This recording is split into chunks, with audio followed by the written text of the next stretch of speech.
नमस्कार, मी सुहास. समग्र योग या कार्यक्रमामध्ये आपलं सगळ्यांचं मनापासून स्वागत. मंडळी, आपल्या सगळ्यांना हे मान्य असेल की आज आपण आपल्यातल्या काहींनी अनेकांनी स्वतःला एका जीवघेण्या स्पर्धेमध्ये आपण उतरवलेला आहे. का तर आपल्याला काहीतरी हवं आहे, आपल्याला काहीतरी मिळवायचं आहे. आपण एका सुखाच्या शोधात आहोत. पण नेमकं सुख म्हणजे तरी काय हे आपल्याला माहीत नाही आहे. काय मिळवायचं आहे, किती मिळवायचं आहे हेही आपल्याला माहीत नाही आहे. पण यामुळे आज आपण अनेक गोष्टीपासून दूर जातो आहे. आज आपण आपल्या आरोग्यापासून, आपल्या स्वास्थ्यापासून, आपल्या मनःशांतीपासून आपण दूर जातो आहे. मग हे मिळवायचं कसं? मला समाधानी व्हायचं आहे, माझ्या आयुष्यामध्ये मला समाधान मिळवायचं आहे, मला सुखाची प्राप्ती करायची आहे. पण नेमकी कशी करायची? नेमकं कोणतं सुख मी शोधायचं आहे? या सगळ्या प्रश्नांची उत्तरं देण्यासाठी समग्र योग या कार्यक्रमामध्ये आज आपल्या स्टुडिओमध्ये आलेले आहेत स्वामी श्री शिवकृपानंदजी. आज आपल्या स्टुडिओमध्ये आलेले. स्वामीजी, मी अगदी मनापासून तुमचं स्वागत करतो. या साम टी व्हीमध्ये आपलं स्वागत करतो. स्वामी श्री शिवकृपानंदजी यांचा थोडक्यामध्ये मी परिचय करून देतो. म्हणजे खरं तर मी परिचय करून देणं योग्य नाही, कारण मी त्या दृष्टीनं खूप लहान आहे. पण तरीही स्वामी शिवकृपानंदजी हे मूळचे जे आहेत हे नागपूरचे आहेत. अगदी तुमच्या आमच्यासारखं आयुष्य त्यांनी जगलेलं आहे. कुटुंबवत्सल आयुष्य जगलेलं आहे, ते जगतायत. पण आज 16 ते 18 वर्ष त्यांनी हिमालयामध्ये तपश्चर्या केली आहे, साधना केली आहे. त्या सगळ्या साधनेतनं जे प्राप्त झालेलं आहे, जे अनुभव त्यांनी मिळवलेला आहे, तो अनुभव आज ते जगाला देऊ पाहत आहेत. आणि त्यासाठी आज आपण ज्याला म्हणतो गुजरातमधल्या गांधीनगरमध्ये त्यांचा आश्रम आहे की जिथे या ज्ञानाचा प्रसार ते करतायत. भारतभर ते हिंडतायत. भारतभर कशाला, परदेशामध्ये त्यांचे अनेक आश्रम आहेत. तिथे जाऊन ते ध्यान आणि योग यावर मार्गदर्शन करतायत. सगळ्यात महत्त्वाचं म्हणजे आपण कायमच म्हणतो की आजची तरुण पिढी किंवा आजचं लहान मुलं ही देशाची भावी स्वप्न आहेत किंवा भावी आधार आहेत. या लहान मुलांमध्ये सुद्धा हा योग आणि ज्याला आपण म्हणतो साधना हे पोचवण्याचं काम हे स्वामी श्री शिवकृपानंदजी करतायत. आणि म्हणूनच आपल्याला हे सगळं जाणून घ्यायचं आहे. आपल्याला देखील एक योग्य दिशा, एक योग्य मार्ग या दृष्टिकोनातनं लाभतोय का हेही आपल्याला बघायचं आहे. स्वामीजी, मी पुन्हा एकदा आपलं स्वागत करतो. आणि माझा पहिला प्रश्न मी थेट विचारतो, तो म्हणजे मी जे माझ्या विवेचनामध्ये म्हटलं की आम्ही आज एका गर्तेमध्ये अडकलेलो आहोत. नेमकं आम्ही कोणतं सुख शोधतोय आम्हाला माहीत नाही आहे. नेमकी सुखाची व्याख्यासुद्धा आम्हाला माहीत नाही आहे. आणि या गर्तेतनं बाहेर तर यायचं आहे, पण मार्ग सापडत नाही आहे. त्याचाच मार्ग आहे योग. योग मार्ग जर स्वीकारला ना, तर या मार्गाने तुम्हाला परमात्माची प्राप्ती होऊ शकते. आणि परमात्माची प्राप्ती झाल्यानंतर सुख आपोआप मिळतं. जसं एक नाणं असतं, त्या नाण्याच्या 2 भागे असतात. अगदी तसंच आहे. ज्या एका साईडला परमात्मा आहे, एका साईडला सुख आहे. तर ज्यांना परमात्म्याची प्राप्ती झाली त्यांना सुखप्राप्ती आपोआप होते. आणि ज्यांना सुखप्राप्ती झाली त्यांना परमात्माची प्राप्ती आपोआप होते. तर योगाने हे प्राप्त होऊ शकतं. हे माझ्या आयुष्यात आलेला अनुभव आहे. आणि तोच अनुभव मला नाही, आज हजारो लाखो साधकांना तो अनुभव आलेला आहे. ते सुखीपणे आणि त्यांची परमात्माचा शोध संपलेला आहे. त्यांना परमात्माची प्राप्ती झालेली. म्हणून झालं ना, करोना काळामध्ये सगळे मस्जिद गुरुद्वारे सगळे बंद होते. पण त्या साधकांना काहीच फरक पडला नाही. कारण परमेश्वर बाहेर नाहीच आहे, परमेश्वर आपल्याचमध्ये, आपल्याच आतमध्ये याची जाणीव त्यांना प्रत्येकाला होत होती. म्हणून ते त्यांच्या आनंदात होते, त्यांच्या सुखात होते. त्यांना काहीच प्रॉब्लेम झाली, काही समस्या झाली नाही. तर सांगायचं तात्पर्य, योग एक मार्ग असा आहे ज्या मार्गाने परमात्माची प्राप्ती होऊ शकते. तुम्ही या मार्गाला जरूर अवलंब करावा अशी माझी इच्छा आहे. अगदी स्वामीजी, तुम्ही खूप छान सांगितलेलं आहे. आम्हाला एक दिलासा मिळाला आहे तुमच्या या सगळ्या बोलण्यातनं. योगावर तर आपण येऊच यात, पण तुम्ही आत्ता एक असं सांगितलं, जर परमेश्वराची प्राप्ती झाली तर सुख मिळालं, सुखाची प्राप्ती झाली तर परमेश्वरही मिळाला. पण सुख याची व्याख्या काय करायची? म्हणजे सुख म्हणजे नेमकं काय? वास्तवामध्ये काय, आपण सुखाला भौतिक संसाधनात पाहतो. जसं माझी बायको मला सुख देईल, म्हणजे आपण बायकोवर डिपेंड. आमची मुलं आम्हाला सुख देतील, म्हणजे आम्ही मुलांवर डिपेंड. ही कार मला सुख देईल, आम्ही कारवर डिपेंड. हे घर मला सुख देईल, हे म्हणजे तुम्ही दुसऱ्यांवर डिपेंड आहात. माझं म्हणणं आहे, तुम्ही सुखासाठी स्वावलंबी व्हा ना. एक मोठे IG होते. आत्ता मी पोलीस कमिशनरचा पूर्ण हे घेतला, कार्यक्रम घेतला. त्यात ते म्हणाले की स्वामीजी, मला सगळ्या भौतिक सुखसुविधा प्राप्त आहेत, मी एकदम खुश आहे, मी एकदम प्रसन्न आहे, मी कशाला ध्यान करू, मी कशाला योग करू. मी म्हटलं पण तू त्या भौतिक सुखांवर डिपेंड आहेस ना. आजही आहेत, उद्या नाही राहिली तर मग मग कसं राहील. तर सांगायचं तात्पर्य, माझी इच्छा आहे कोणत्याही वस्तूंवर तुम्ही डिपेंड न करावं. सुख तुमच्याच आतमध्ये आहे. ते तुम्ही म्हणजे आत्मसुख जे आहे ना, ते मिळाल्यानंतर तुम्हाला बाहेरच्या सुखाची गरजच लागणार नाही. मग तुम्ही कोणत्याही परिस्थितीत राहाल, सुखी राहाल. मी जंगलातमध्ये इतके वर्ष होतो, सुखी होतो. पण का? कारण बाहेरचे काही शोधत नव्हतं. तर तसं सुख जे आहे ते बाहेर नाहीच आहे. सुख आणि परमात्मा हे बाहेर नाही आहे. आणि मग आयुष्यभर हे बाहेरच शोधत असतो. परमात्म्यालाही बाहेर शोधत असतो आणि सुखालाही बाहेर शोधत असतो. परमात्माही बाहेर नाही आहे, परमात्माही तुमच्या आतमध्येच आहे. आणि हे काही मी नवीन सांगतो आहे असं नाही बरं. ॲक्च्युली काय संत कबीरने म्हटलं ना, मुझको कहाँ ढूंढे रे बंदे, मैं तेरे पास हूँ. म्हणजे तुझ्या जवळ आहे. पुन्हा शिर्डीच्या साहेबांनी सांगितलं, अरे देवाचं दर्शन करायला जायचं जा, पण देव शोधायला जाऊ नका, देव इथं इथं. तर सांगायचं तात्पर्य काय, हे सगळ्यांनी सांगितलं आहे. फक्त त्याची आठवण मी तुम्हाला करून देतो. देव बाहेर नाही, देव तुमच्यामध्ये. ज्या दिवशी देव तुम्हाला आतमध्ये अनुभव होईल ना, त्या दिवशी तुम्हाला सुखही प्राप्त होईल आणि देवही प्राप्त होईल. स्वामीजी, खूप महत्त्वाचं तुम्ही सांगितलेलं आहे. म्हणजे आज आम्ही सगळी मंडळी कायम देवळात जातो. देवळात जाऊन देवाला नमस्कार, त्या मूर्तीला नमस्कार केला की आम्हाला बरं वाटतं, प्रसन्न वाटतं. मग तेवढ्याने आमचं भागत नाही. मग आम्ही काय करतो, देवदर्शनासाठी ज्याला आपण म्हणतो 12 ज्योतिर्लिंग आहेत, अमुक आहे. मी आज याला निघालो, तिरुपतीच्या दर्शनाला निघालो. जिथं मी जातो तिथं मला फ्रॅक्शन ऑफ सेकंदसुद्धा त्या बालाजीची मूर्ती दिसत नाही. एवढ्या पटकन ते मला बाहेर काढतात. परंतु तुम्ही आत्ता म्हणताय की देव हा माणसामध्ये आहे. पण आजची बाहेरची परिस्थिती, माणूस एकमेकाच्या जीवावर उठल्यासारखी परिस्थिती आहे. हेच माणसाला कळलं नाही की समोरच्या माणसाच्या मध्ये देव आहे. काय सांगाल तुम्ही या सगळ्या परिस्थितीवर? पहिले मी तुमचा देवदर्शनाचा प्रश्न क्लिअर करतो.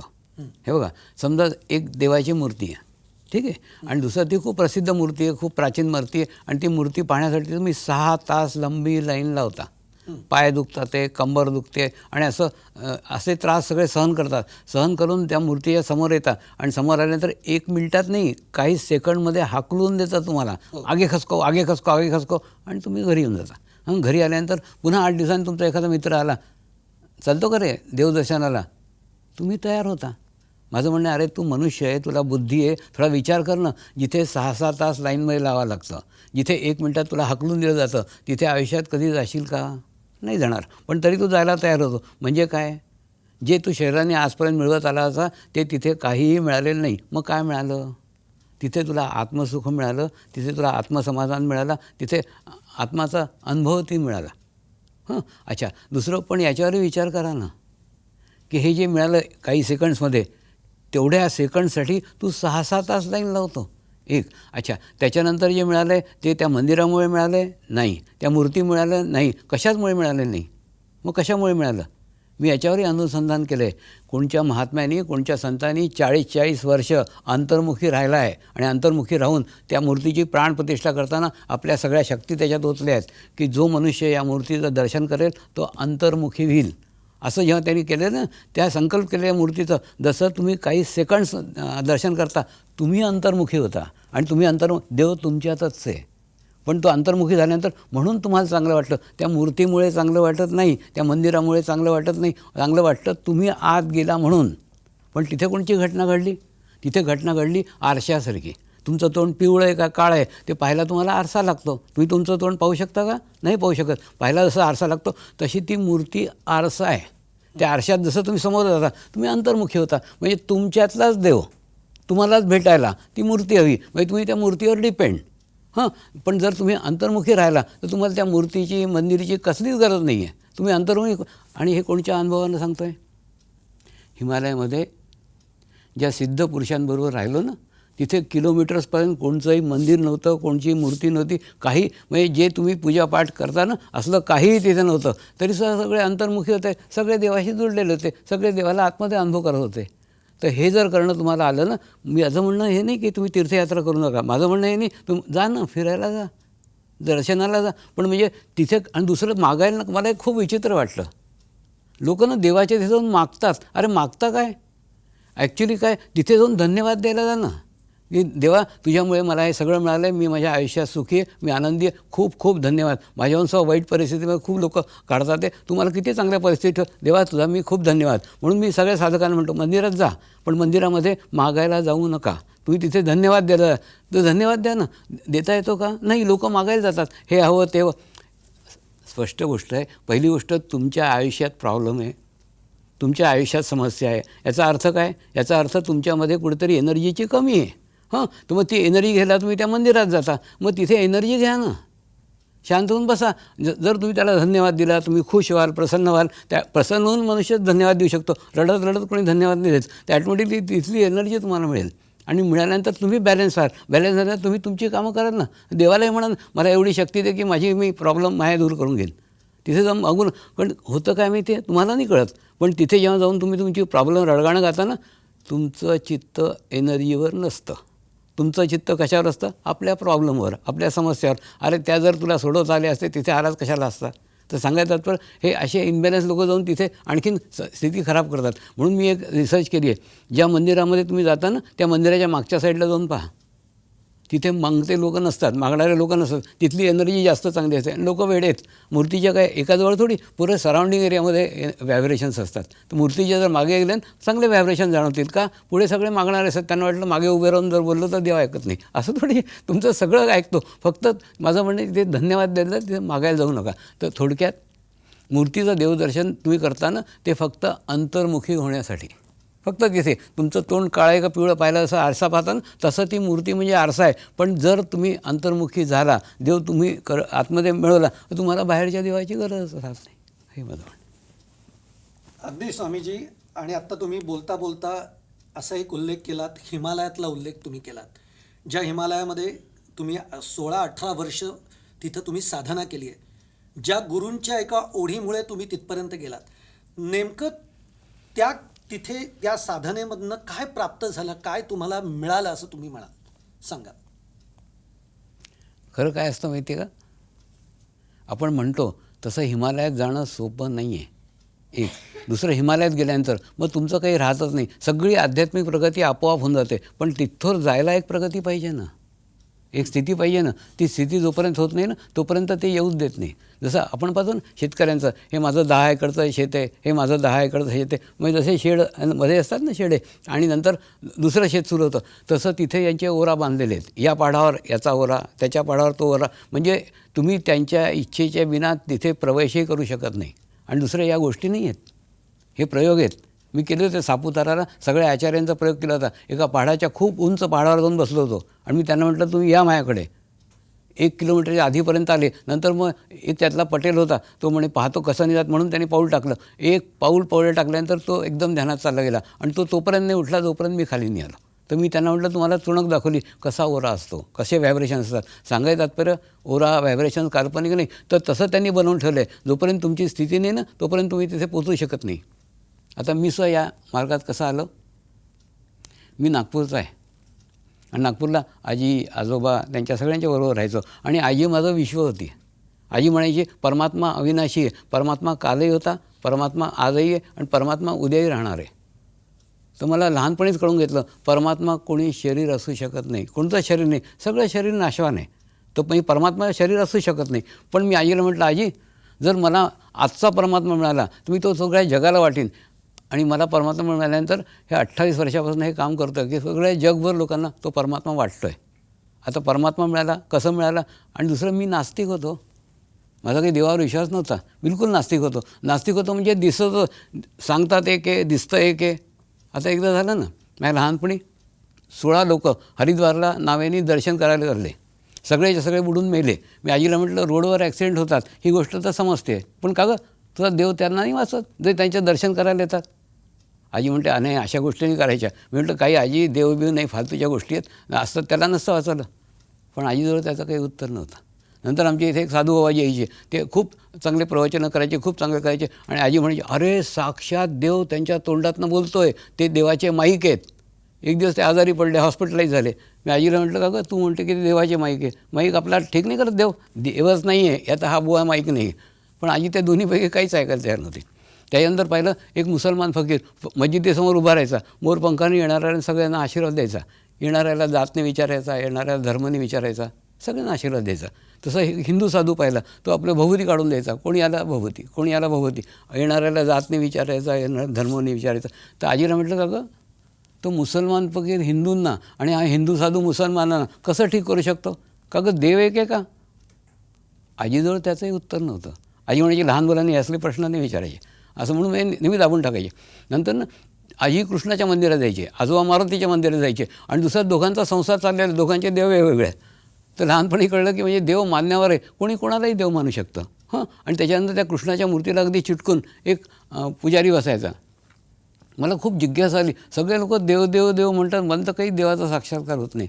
तर नंतर मग जाऊन म्हटलं त्या पुजाऱ्याला विचारतो, अगदी चिटकून बसतो. दुसऱ्या दिवशी तर आमच्या इथे सत्यनारायणाची पूजा करायला आला आणि 11 रुपयाच्या 21 रुपये म्हणून भांडायला लागला. अरे मी म्हटलं हा जर इतका लालची येतो तो कृष्ण किती लालची असेल. तर म्हणजे सांगायचं तर मग देव कुठे राहिला आहे, कुठे मिळाला आहे. आणि अच्छा दुसरं सगळे लोक देवदेव करतात आहे. मग एक जिज्ञासा निर्माण झाली आणि हळूहळू ती क्युरियोसिटी झाली की नाही देव शोधलाच पाहिजे. मग कोणी म्हटलं नाही गायत्रीला जप करा, 24,000 जप झाल्यानंतर तुम्हाला देव मिळाले, समाधान मिळतं. मिळालं नाही. त्यानंतर कोणी म्हटलं पोथ्या वाचा, पोथी मिळालं नाही. त्यानंतर कोणी म्हटलं हवन करा. म्हणजे ज्यांनी जे जे म्हटलं सगळं केलं पण देव मिळाला हे समाधान मिळालं नाही. अच्छा होतं काय माहिती, या अनुभवाने मी सांगतो, तुमच्या शरीराच्या प्रयत्नाने देव कधी मिळूच शकत नाही. हे झाले शरीराचे प्रयत्न. आणि शरीराचे प्रयत्न जेव्हा संपतात तेव्हा काय होतं, प्रार्थनेचा जन्म होतो. मग प्रार्थना करायला लागलो, प्रार्थनाही नाही होतं, मग रडायला लागलो. आता दुसरं असं नाही की बरोबर चाललं होतं, सगळं आयुष्य बरोबर चाललं होतं, चांगलं शिक्षण चाललं होतं, मी M.Com शिकलो, मार्केटिंग मॅनेजरची नोकरी लागली, कलकत्त्याला चांगली सर्व्हिस होती, सगळी होती. पण तरीसं बेचैन होतो. म्हणजे लहानपणापासून मला वाटायचं मी नोकरी करायसाठी जन्मलो नाही आहे, मी अभ्यास करायसाठी जन्मलो नाही. माझा जन्माचा उद्देश काहीतरी आहे. तो उद्देश काय आहे ते कळत नव्हतं, पण काहीतरी उद्देश आहे. नंतर नदीकाठी बसायचो आणि नदीकाठी पाहून ते पाणी पाहायचो आणि पाणी पाहून विचार करायचो, हा पाण्याचा थेंब कधी ना कधी कुठेतरी जाऊन समुद्रात विलीन होईल आणि तिथे गेल्यानंतर याचं अस्तित्व शून्य होऊन जाईल. हा नदी नाही राहणार, हा समुद्र होईल. माझ्या आयुष्यात कधी असं येईल की जिथे जाऊन मी विलीन होईन, मी परमात्मामय होईन, माझ्यामधलं मनुष्यत्व संपून जाईल. अशा विचाराच्या म्हणजे सांगायचं तात्पर्य असे जेव्हा विचार येतात ना तेव्हा तुमच्या आयुष्यात गुरुचं आगमन होतं. तर असं जेव्हा केलं, तुम्ही माझ्या कामाने कानपूरला गेलो होतो, बँकेची स्ट्राईक होती आणि तेव्हा ना एक गुरु नेहमी माझ्या ध्यानात यायचे, मेडिटेशनमध्ये यायचे. तर तिथे आणि नंतर पशुपतीनाथाचं मंदिर यायचं, ते काहीतरी गाईडलाईन होती. नंतर तिथून मी कुणाला न सांगता एकटाच गेलो, कानपूरहून सोनाली गेलो, सोनालीहून काठमांडूला गेलो आणि त्या मंदिरामध्ये काठमांडूच्या मी रुद्राभिषेक करायला गेलो. तिथे तो पुजारी माझीच वाट पाहत होता. ते एकदम त्यांनी मला ओळखल्यानंतर मी एकदम घाबरलो, पण मी घरी कोणाला सांगितलं नव्हतं, मी ऑफिसमध्ये कोणाला म्हणजे कोणालाच माहीत नव्हतं. म्हणजे फक्त माझ्या एकट्याचा निर्णय होता. त्या एका कंचन हॉटेलमध्ये थांबलो होतो कानपूरला. त्याला म्हटलं हे बघ ऑफिसहून फोन आला आणि सांग बाहेर गेले, जास्त काही बोलू नको, तुझी रूम काही मी सोडत नाही. तर त्यावेळेला असे ट्रंकर असायचे, पटपट काही गोष्टी नाही व्हायच्या. तर सांगायचं कोणालाच माहीत नव्हतं की मी तिथे गेलो आहे. आणि मग त्यांना विचारलं, म्हणजे नाही एक नेपाळी सज्जन ना 3 दिवसापासून तुमची वाट पाहत तिथे बसलेत. आता कोण नेपाळी सज्जन आणि कोण काय, पण मी भेटलो त्याला. भेटल्यानंतर तो म्हणाला मी शिबू नामक गावाने आलो आहे आणि आमच्या गावाच्या मागे हिमालयात एक गुफा आहे, त्या गुफेत एक बाबाजी राहतात, त्यांचं नाव काय आम्हाला नाही माहिती, आम्ही त्यांना शिवाचा अवतार समजतो, त्यांना शिवबाबा म्हणतो. मागच्या वेळेला ते प्रकट झाले होते ना, त्यांनी तुम्हाला घ्यायला बोलवलं आहे. आता कसलं शिवबाबा आणि कोणचा शिवबाबा मला काही, पण होतं काय या लोकांच्या बोलण्यामध्ये इतकी शक्ती, कारण तो अधिकृत व्यक्ती होता, त्यांनी पाठवलेला होता. तर अगदी हिप्नोटाईज झाल्यासारखं मी त्याच्यासोबत गेलो. 3 दिवसाचा प्रवास केला. 3 दिवसाच्या प्रवासाने त्या शिबू गावात पोचलो. त्या शिबू गावात पोचल्यानंतर दुसऱ्या दिवशी सकाळी त्यांनी जाऊन मला वरती एका पहाडावर बसवून दिलं, दगडावर. या दगडावर बसा, इथे आहे तिथे बसलो. सकाळपासून संध्याकाळपासून बसलो होतो. संध्याकाळी पाहिलं तर समोर एक गुफेचं छोटंसं दार होतं. त्याच्यातनं त्या गुफेतनं ते एक म्हातारे बुवा बाहेर निघत होते. ते जर थोडे जवळ आले, जवळ आल्यानंतर कळलं अरे हेच तर एकसारखे माझ्या ध्यानात जातं. तर एकदम मी त्यांना साष्टांग दंडवत टाकला. त्यांनी उचलून मला गळे मिळवलं. 40 साल से तेरा बेटा यहाँ इंतजार कर रहा था मैं. आणि नंतर ते मला त्यांच्या गुफेत घेऊन गेले. दुसऱ्याची सकाळी पाणी अभिमंत्रित करून टाकलं, डोक्यावर हात ठेवला. डोक्यावर हात ठेवल्यानंतर 3 दिवस माझी समाधी लागली. त्या सांगायचं तात्पर्य ते देव नव्हते, माझ्यासारखे 2 हात 2 पायाचा मनुष्य होता, पण मी त्यांना देव मानलं. का? त्यांच्या अनुभूतीनंतर देवाचा शोधच संपला आणि त्यांनाच देव मानलं होतं ना. जसं तुमच्या इथे खूप दुरून एका नदीचं पाणी आणलं जातं आहे, त्याचे जे पाईप आहेत ते 20-20 फीटचे आहेत, त्यात तुम्ही हात लावा थंड थंड लागेल, ऐका पाणी जायचा आवाज येईल, पण तुम्हाला पाणी प्यायला मिळणार नाही. पण तो 20 फीटचा पाईप 10 फीटचा होईल, 5 फीटचा होईल, 2 फीटचा होईल, 1 फीटचा होईल, पण पाणी कुठे प्यायला मिळेल? त्या नळाच्या छोट्याशा तुरटीत. तसं त्या दिवशी मला कळलं, देव म्हणजे ही विश्वचेतना शक्ती, ही जगात पसरलेली विश्वचेतना शक्ती म्हणजे देव असेल. मला कुठून भेटली? मला भेटली त्या गुरुच्या माध्यमातून. त्या गुरुलाच देव मानलं आणि एका जिवंत माणसाला गुरु मानून, देव मानून पूर्ण आध्यात्मिक प्रगती झाली आहे. गुरुनी मानलं, त्यांना देव मानलं. आणि जसं देव मानलं तर काय झालं, त्यांनी जी 40 वर्ष साधना केली होती अंतर्मुखी राहायची, आपोआप मी अंतर्मुखी झालो आणि देव माझ्यामध्येच मला अनुभव झाला आणि देवाचा शोध संपला. सांगायचं तात्पर्य, जोपर्यंत तुम्हाला ना चांगलं बीज मिळत नाही तोपर्यंत अध्यात्माची प्रगती संभवत नाही. आम्ही काय करतो, हे बघा, जसं एक शेतकरी आहे, तो शेतकरी रोज एका ठिकाणी पाणी टाकतो आहे, रोज एका ठिकाणी खत टाकतो आहे. तुम्ही त्याला विचारता, का रे बाबा रोज इथे पाणी टाकतो, रोज खत टाकतो, तुझी काय इच्छा आहे? तो म्हणजे नाही, माझी इच्छा आहे इथे एक चांगला आंब्याचा वृक्ष उगावा. अरे वेड्या, जोपर्यंत तिथे बीज नाही तर आंब्याचा वृक्ष उगेल का? पण हेच वेळे पण आपण अध्यात्मात नाही करत आहे. पूजापाठ करतो आहे, कर्मकांड करतो आहे, जाप जप करतो आहे, पोथ्या वाचतो आहे, बीज कुठे आहे अध्यात्माचं? जोपर्यंत अध्यात्माचं बीज नाही तोपर्यंत अध्यात्माचा वृक्ष संभवत नाही. हा माझा 70 वर्षाचा अनुभव आहे की जोपर्यंत तुमच्यामध्ये बीज मिळत नाही, मलाही जोपर्यंत बीज नाही मिळालं ना तोपर्यंत आध्यात्मिक प्रगती नाही झाली. बीज मिळाल्यानंतर मग हळूहळू तुम्ही त्याचा वृक्ष बनवू शकता, पण बीज अत्यंत आवश्यक आहे. बीज नाही तर आध्यात्मिक प्रगती संभवत नाही. हा माझा अनुभव आहे. स्वामीजी, एकूणच सगळा प्रवास तुम्ही आमच्या समोर मांडला. तुम्ही कानपूरवरनं नेपाळमध्ये गेलात, नेपाळमध्ये तुमच्या गुरुची तुमची भेट झाली. एकतर मला गुरूंचं काय, तुमचं म्हणजे ते गुरु कोण, त्यांचं नाव काय हे तर, पण हा सगळा प्रवास आणि नंतर तुम्ही तिकडे थांबलात, पण मग घरी काय? हे घरी तर सगळं तुमचं कुटुंब होतं की जे तुमची वाट बघत असतील आणि तुम्ही तिकडे थांबून गेलात. नाही, तेव्हा नाही थांबलो. ॲक्च्युली काय, त्याच्यानंतर मी पुन्हा परत आलो, नोकरी केली, राहिलो. ते म्हणाले, तुला तुझं कार्यक्षेत्र, त्यांचं नाव होतं शिवबाबा, म्हणजे तुझं कार्यक्षेत्र गुजरात आहे, पण अजून तुझे भोग बाकी आहे, तू 10 वर्ष अजून समाजात राहशील, त्याच्यानंतर या मार्गात येशील. तर आलो. त्याच्यानंतर माझं लग्न झालं, नंतर मग मुलगा झाला, सगळं झालं. त्याच्यानंतर पुन्हा माझ्या जीवनात गुरु आले आणि गुरु आल्यानंतर त्यांनी बायकोला सांगितलं, हा तुझा संसार करायला आलेला नाही आहे, याचा संसार विश्व आहे, याला माझ्याबरोबर दे. तर बायकोचं डिसिजन मी लोकांनाही सांगतो, बायकोच्या एका डिसिजनवर समाजाला हे समर्पण ध्यान मिळालं आहे. तिने मला जाऊ दिलं त्यांच्याबरोबर. फक्त तिने हे सांगितलं, जाताय तर पूर्ण ज्ञान घेऊन या, नाही तर तिथेच राहा, मी तुमच्या नावाने आयुष्य काढीन. तर सांगायचं तात्पर्य काय झालं, तिने खुशीने आनंदाने मला जाऊ दिलं, म्हणून मी परत आलो.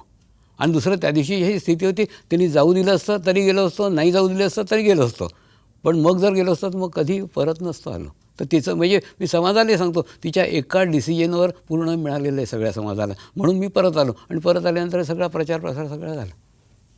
स्वामीजी, एक प्रश्न आहे की म्हणजे आम्हाला कायम जेव्हा आता तुमच्यासारखे सगळी तपश्चर्या करणारी माणसं आहेत, साधना करणारी माणसं आहेत, ही हिमालयात जातात. हिमालयातच जाण्याची काय म्हणजे हे असते, हिमालयातच जाऊन साधना का होते, असं तिकडे काय आहे?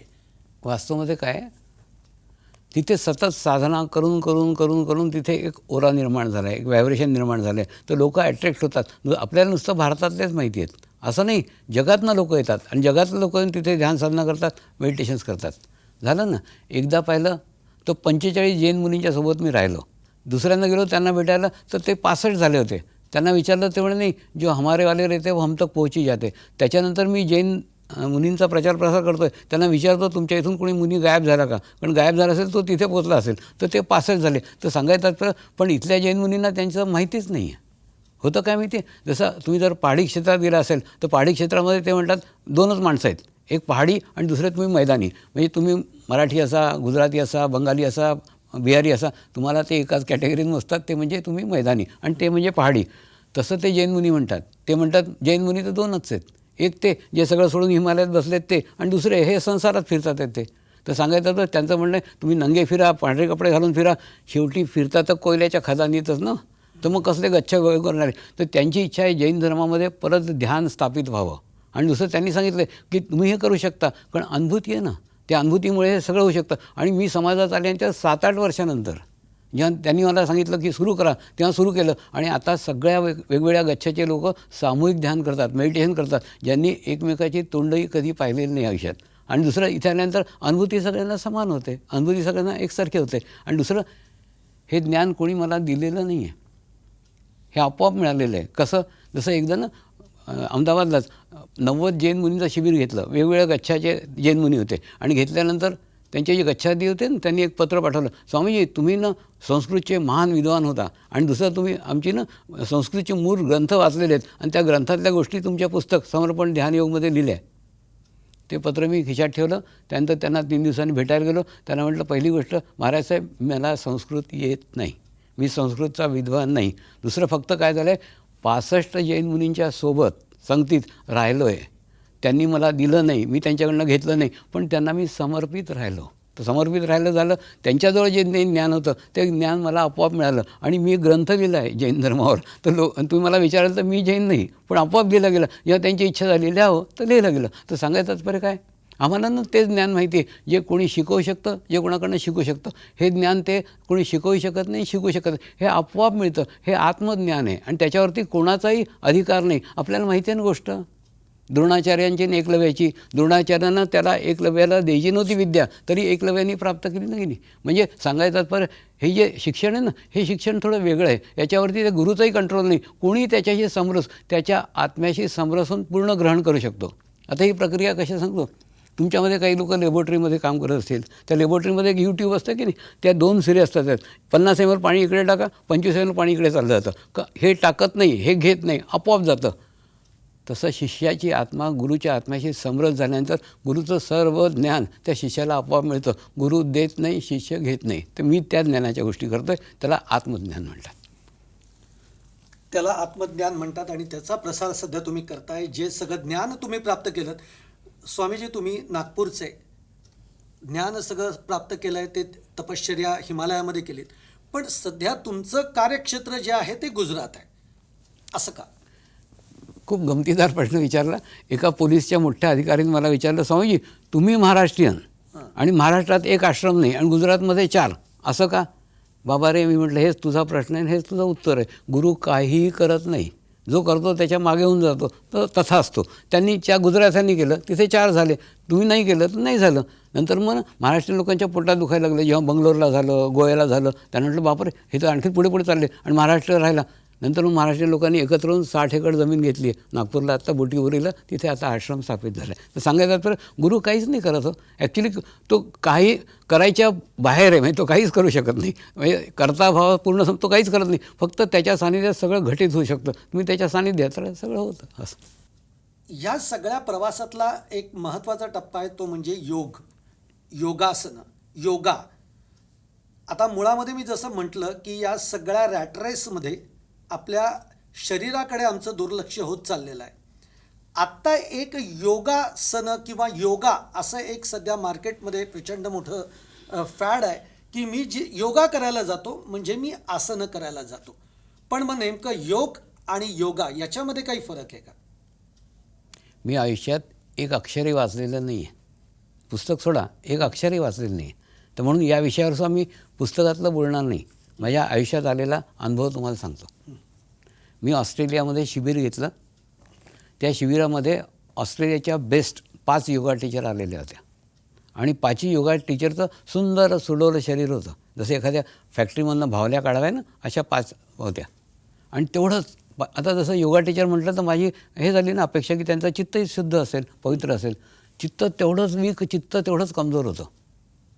मला खूप विचित्र वाटलं की या योगा टीचर यांचं चित्त इतकं कमजोर, इतकं वीक. तो कार्यक्रम संपला. मी घरी गेलो. घरी गेल्यानंतर रात्रीनं मला अचानक माझ्या आजीच्या गोष्टी आठवल्या. माझ्या आजीच्या समोर जर एखादी तरुण मुलगी खूप वेळ आरसा पाहायला लागली ना, आजी जोरात रागवायची, आरसा नका भाऊ. मी विचार करतो, उगीच म्हातारी कटकट करत असते. ती मुलगी आरसा पाहता काय जातं हिचं. पण त्या ऑस्ट्रेलियात त्या दिवशी मला त्याचा अर्थ कळला. ती मुलगी काय पाहिल, आरशामध्ये आपलं अंग प्रत्यंग पाहिल. सगळं अंग नाशवान आहे. जितकं चित्त तुम्ही तुमच्या अंगावर टाकाल तितका तुमचा चित्ताचा नाश होईल. आणि ही चाही गोष्ट दुसऱ्याशी त्या मुलींनी सांगितली. त्या 5 मुली म्हणाल्या, स्वामीजी अध्यात्म से हमारा कोई लेना देना नहीं, हम तो फिगर बनाने को ये मार्ग में आए थे. मी म्हटलं फिगर बन गई, अब चित्त का सत्यानाश हुआ, उसका क्या.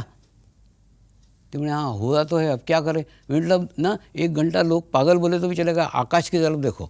आकाश नाशवान नहीं है तो तुम्हारा चित्त स्ट्रांग होगा और तुम्हारा चित्त मजबूत होगा. आता याच्यात काय कळलं तुम्हाला.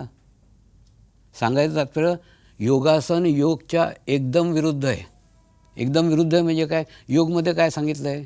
तुमचा शरीरभाव कमी करा, तुमचा आत्मभाव वृद्धिगत करा आणि तुमचे जीवनाचे सगळे समस्या, सगळे प्रॉब्लेमचं हल योग आहे. एवढं मोठं क्षेत्र योगाचं आहे. कसं?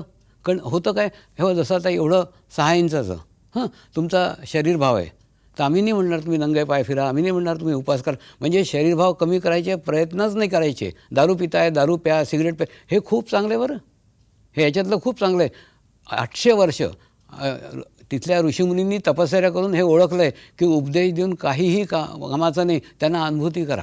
तर आमच्या या मार्गामध्ये काहीच उपदेश नाही, काहीच नाही. जे इथे आम्ही काही बोलतच नाही, व्यसनाबद्दल बोलत नाही, काहीच बोलत नाही. फक्त आम्ही म्हणतो तुम्ही ध्यान करा, ध्यान करा, ध्यान करून तुम्ही तुमचा आत्मभाव एवढा मोठा करा ना 2 फूटचा. 2 फूटचा झाल्यानंतर शरीरभाव तसाच कमी होतो. तो योगचा मुख्य उद्देश आहे तुमचा शरीरभाव कमी करणं आणि तुमचा आत्मभाव वृद्धिगत करणं. तर याच्यामध्ये शरीराला काहीही महत्त्व नाही. महत्त्व आहे दुसरं, या मार्गामध्ये 2 दोष आहेत. ते दोषही तुम्हाला सांगू टाकतो. म्हणजे मी ना गुण दोष दोन्ही सांगतो. दोष याच्यामध्ये काय माहिती आहे? तुमची अवकात नाही आहे ना, तेही तुम्हाला मिळतं. जी तुमची अवकात नाही आहे ते तुम्हाला मिळतं. एक दिवस होंडासाठी मोठी गाडी घेऊन एक मायाशी भेटायला आला साधक. स्वामीजी आपने मेरे को पहचाना क्या? म्हटलं कोण बाबा? तर म्हणे नाही, मी त्या फुटपाथवर मोजे विकणार आहे. मोजे विकत होतो आधी, आता मी फॅक्टरी काढली, आता पहा कार घेतली, पहा केवढी प्रगती झाली माझी. मी म्हटलं या प्रगतीत काही अर्थ नाही. तुझी पापणी झपकल्यावर तुझं ध्यान लागलं पाहिजे. अशी जर प्रगती झाली ती खरी प्रगती. ही तर अरे सगळ्यांची प्रगती झाली आहे म्हणून तुझी झाली आहे, ह्याच्यात काही विशेष नाही ना. आणि दुसरं ही चॉकलेट आहेत. आध्यात्मिक मार्गात चॉकलेटे मिळतात. तुमची भौतिक प्रगती आधी होईल आणि तिथे अडकले तर पुढची प्रगती होणार नाही. तर सांगायचं तर इकडे लक्ष नाही द्यायचं. किती भौतिक प्रगती झाली तरी मूल मुद्दा सोडायचा नाही. असं जर झालं तर प्रगती होऊ शकते. सांगायचं तर का योगाचा खूप मोठं क्षेत्र आहे, खूप मोठा स्थिती आहे. तर योग म्हणजे काय? तुमचा शरीरभाव कमी करणं आणि तुमचा आत्मभाव वृद्धिगत करणं, तुमचं चित्त शुद्ध करणं, चित्त पवित्र करणं, हे योगाचा उद्देश आहे. आणि योगासनात काय?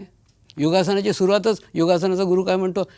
हे योगासन केलं तर किडनी चांगली होईल, हे योगासन केलं तर BP चांगला होईल, हे योगासन केलं तर ब्लड प्रेशर चांगलं होईल. म्हणजे तुम्हाला जे दिवसभरात आठवलं नसेल ते सगळं आठवतं आणि तुमचं शरीरावर चित्त घेऊन जातं. हे तर एकदम विरोधात आहे ना की शरीर. आणि दुसरं काय? अष्टांग योगमध्ये आहे ना, अष्टांग योगमध्ये सगळ्यात पहिले काय? यम. यम म्हणजे काय? ज्या चांगल्या गोष्टी आहेत त्या तुम्ही ग्रहण करायच्या. त्याच्यानंतर जे वाईट गोष्टी आहेत त्या सोडायच्या. त्याच्यानंतर नियम. नियम म्हणजे काय? जे चांगली गोष्टी आहेत तुम्ही ग्रहण करायच्या. त्याच्यानंतर तिसरं काय? त्याच्यानंतर आहे यम, नियम आणि आसन. आसन म्हणजे हे योगासन नाही बरं बाबा. आसन म्हणजे एक अशी अवस्था ज्याच्यात तुम्ही अर्धा तास स्थिर बसू शकाल, त्याला म्हणतात आसन. आसनच्या नंतर प्राणायाम. अच्छा, प्राणायाम ही गंमत आहे. प्राणायाम ही करावा लागत नाही. जसं एका केंद्रीय मंत्र्याला मी शिकवलं तर तो म्हणतो की मी प्राणायाम करतो. म्हटलं बाबा रे, प्राणायाम करायचा नसतो, प्राणायाम होतो. तुम्ही जसं नियमित ध्यान कराल ना, प्राणायाम आपोआप घडतो. जसं ध्यान केलं, योग केला की त्याच्यात प्राणायाम त्याचा पार्ट आहे. त्याच्यानंतर प्रत्याहार म्हणजे पुन्हा ज्या काही संस्कार आहे ते सोडायचे.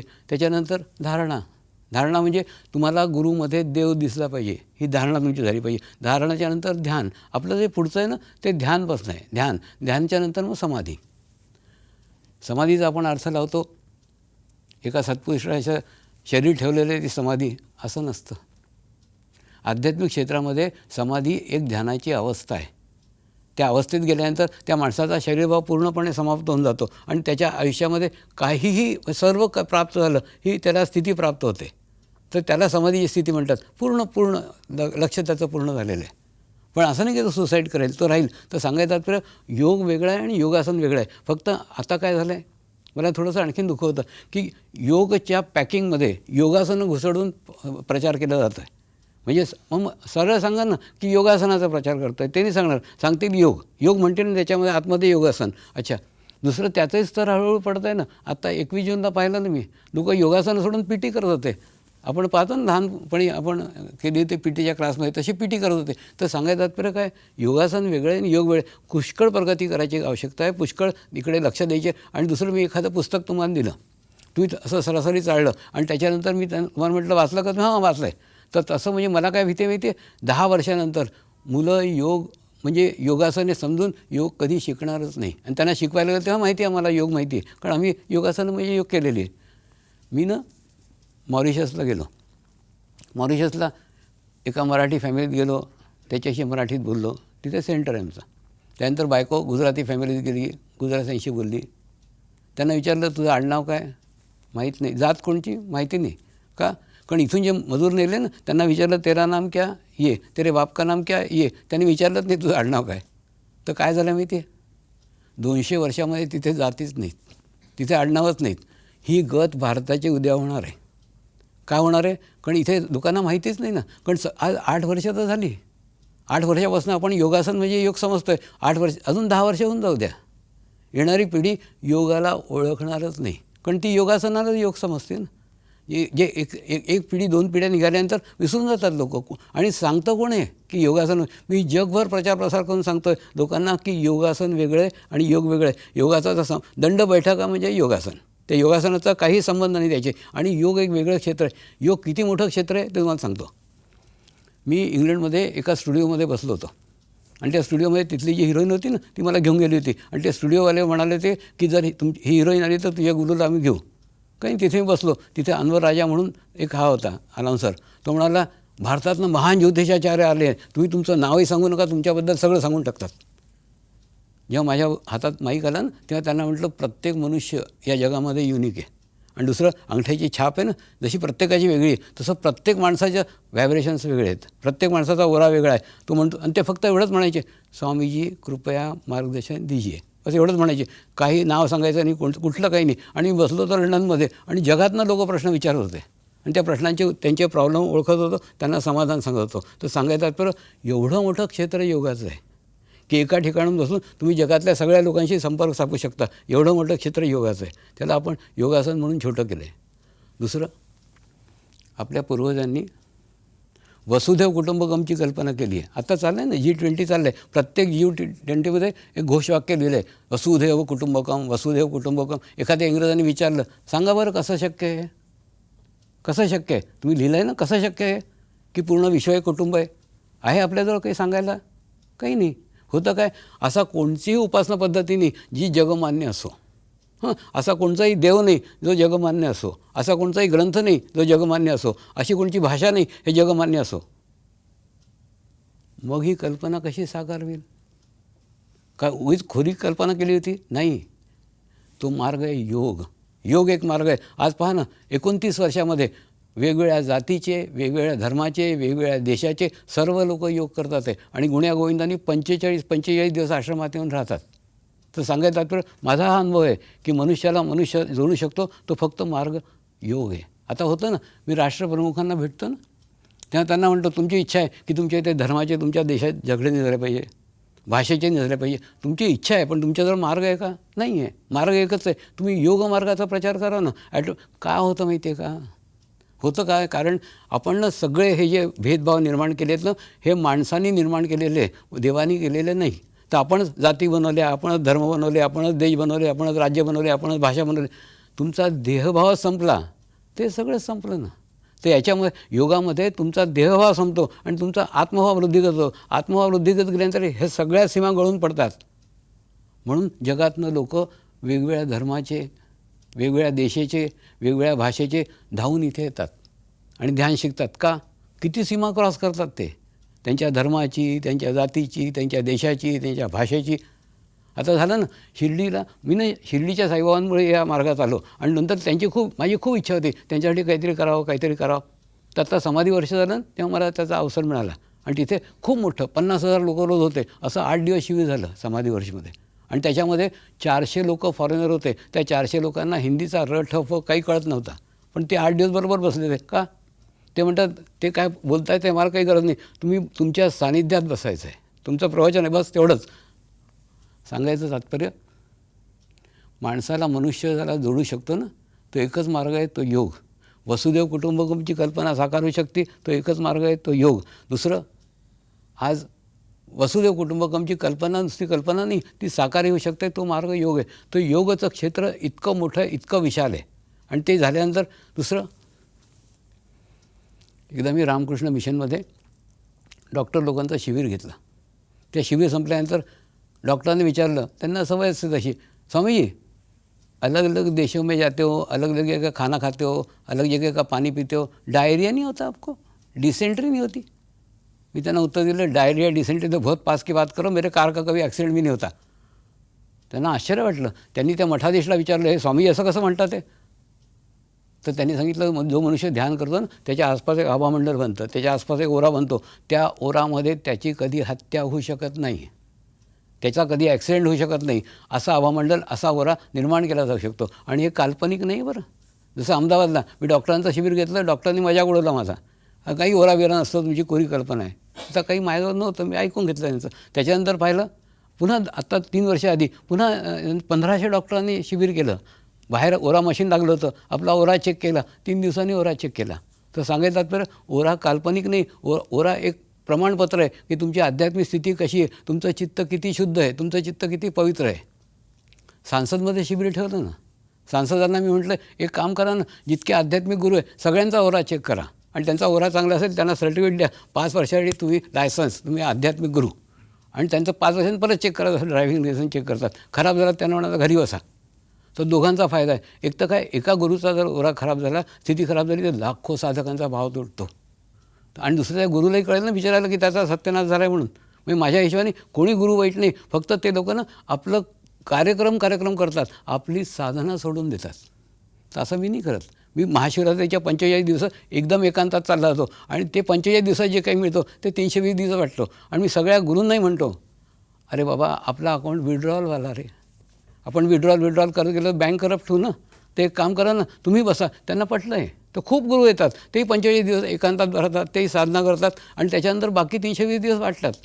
तर सांगायचं बरं, ही संसदची गोष्ट मी जेव्हा थिओसॉफिकल सोसायटीमध्ये म्हटली इंग्लंडला, लंडनमध्ये, तर ते इंग्रज म्हणाले, स्वामीजी तुमचा पण तो ओरा 15 वर्ष जुना आहे, तुमचा पण तो ओरा 10 वर्ष जुना आहे, तुम्ही तुमचा आत्ताचा ओरा चेक करू द्या आम्हाला, जर चेक चांगला झाला तर आम्ही ध्यान करू. काही नाही. असं समोरनं एक स्टेशन होतं ट्यूब म्हणून, त्याच्यात बसलो, आणि लंडनला घेऊन गेले मला, आणि माझ्या डोक्यावरती 9 स्टेशनं.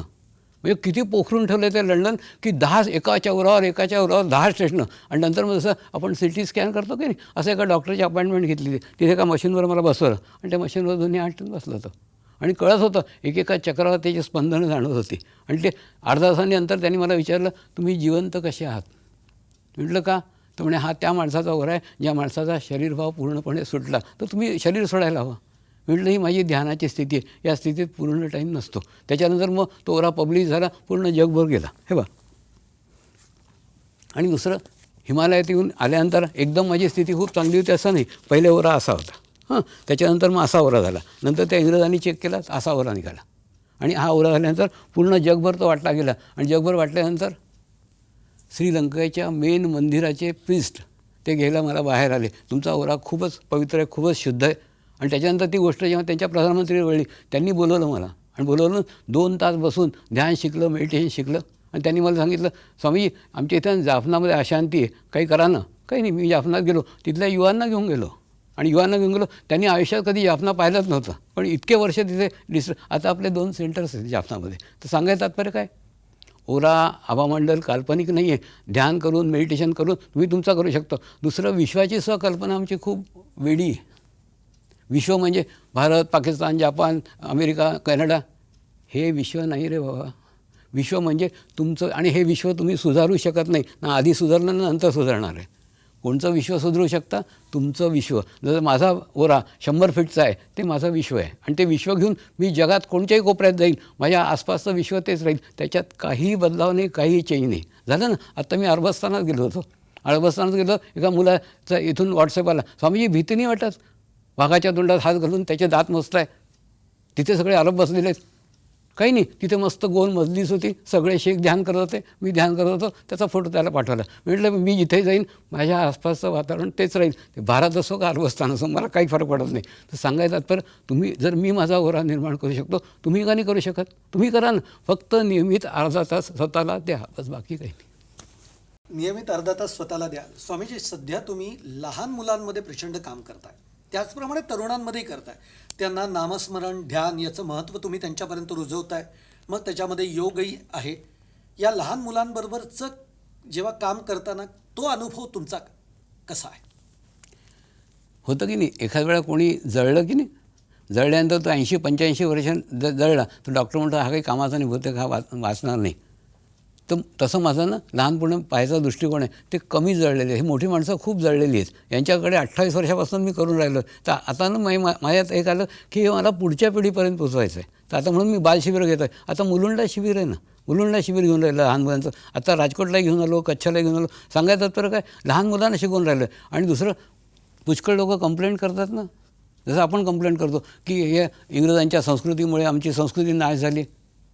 ते इंग्रज नाही म्हणत, इंग्रज असं म्हणतात मॉडर्न संस्कृतीमध्ये आमची संस्कृती नाश झाली. आता पहा, आम्ही किती वक्तशीर होतो, आमची मुलं आहेत का? नाही. याचा अर्थ काय, आमची पण संस्कृती गेली ना. ते आधुनिक संस्कृती येऊन राहिली, ती सगळ्या देशांच्या संस्कृतीचा सत्यानाश करते. तर ती संस्कृती येऊन राहिली आणि ती युवकांमध्ये येऊन राहिली आहे. तर ती रोखण्याची गरज आहे. आणि का सगळे लोक शिकायत करतात की नाही, जगामध्ये यांचा अध्यात्माकडे विचार नाही आहे, धर्मामध्ये विचार का नाही आहे? त्याचं कारणीभूत आपणच आहोत. 16 जण हरिद्वारमध्ये का बुडून मेले, देव आहे ते, याचं उत्तर कोणी बाप देऊ शकतो का? नाही. असा दुसरं, आमच्या बापाने म्हटलं देव आहेत, आम्ही मंदिरात जाऊ. पण जर आमच्या मुलाला सांगितलं देव आहे, तो म्हणे आधी साबित करा देव. जोपर्यंत तुम्ही देव साबित करत नाही तो येणार नाही. का? कारण तो थ्योरीबरोबर प्रॅक्टिकलही करतो.